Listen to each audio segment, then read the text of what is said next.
Good day, I'm Theodore Henry, and this is your JIS News for Monday, July 17. 7,000 new business process outsourcing jobs are expected to be created in the first quarter of 2018. That's in addition to the 5,000 jobs which are to come from the build-out of the Port Authority of Jamaica's Tech Park in Portmore. The rest will come from private sector players. Prime Minister Andrew Holness made the announcement during last week's town hall meeting in St. Thomas, where he disclosed that 4,000 new jobs were created in the sector between April 2016 and March 2017. September coming, with the Port Authority's development of new facilities in Montego Bay. 2,000 new jobs will be created. This is not if, but, or maybe. 2,000 new jobs will be created. Meanwhile, the Prime Minister has unveiled plans to provide an alternative to haulage on the much-anticipated Southern Coastal Highway. Mr. Holness says the haulage of minerals and aggregate for the mining sector is important, but so is preserving the roadway.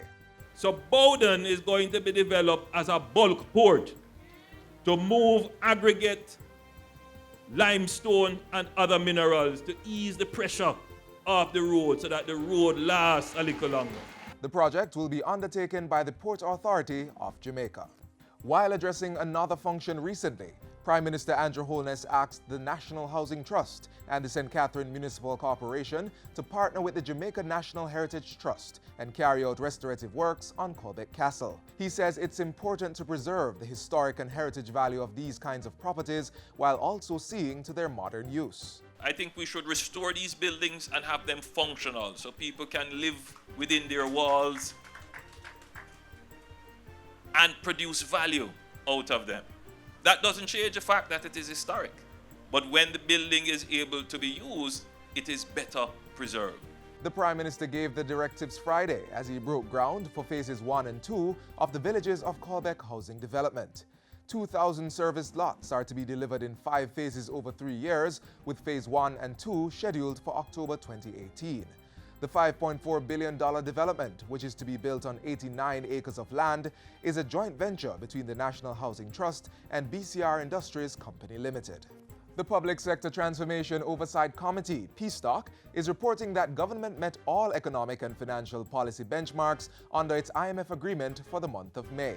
These include identifying the positions that will be affected due to the implementation of shared corporate services in human resources. Government also met the benchmarks governing rehiring of persons in the early retirement program and rules and standards for the continued employment after retirement age. This was revealed in a statement following PSTOC's third quarterly meeting held last week. The committee says the time-bound plan for the reintegration of eligible public bodies into central government, which is to be submitted to the Cabinet by the end of July, is also on track. And finally, government will be spending $23 million carrying out activities to ensure the smooth implementation of a 3-month traffic ticket amnesty. The amnesty is scheduled to run from August 2 to October 31 and affects tickets issued between September 1, 2010 and July 31, 2017. State Minister for National Security, Senator Pernell Charles Jr., says 22 trained young persons will be hired in a call center to respond to queries from motorists during the period.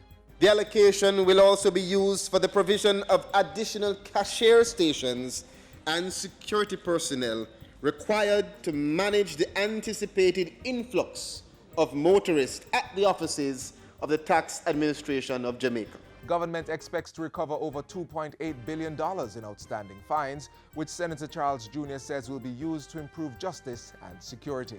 We intend to utilize the funds to make sure that we have a better, more improved, more efficient, more capable system moving forward, so that as we contemplate making our roadways and our public thoroughfares safer for our people, we will also put in place the necessary support systems and mechanisms for the Jamaica Constabulary Force, for the Tax Administration of Jamaica, for the Ministry of National Security, for the Ministry of relating to Transport, and all stakeholders that will help Jamaica to move forward and advance ourselves. On Friday, the Senate joined the lower house in passing the Road Traffic Temporary Ticket Amnesty Act 2017.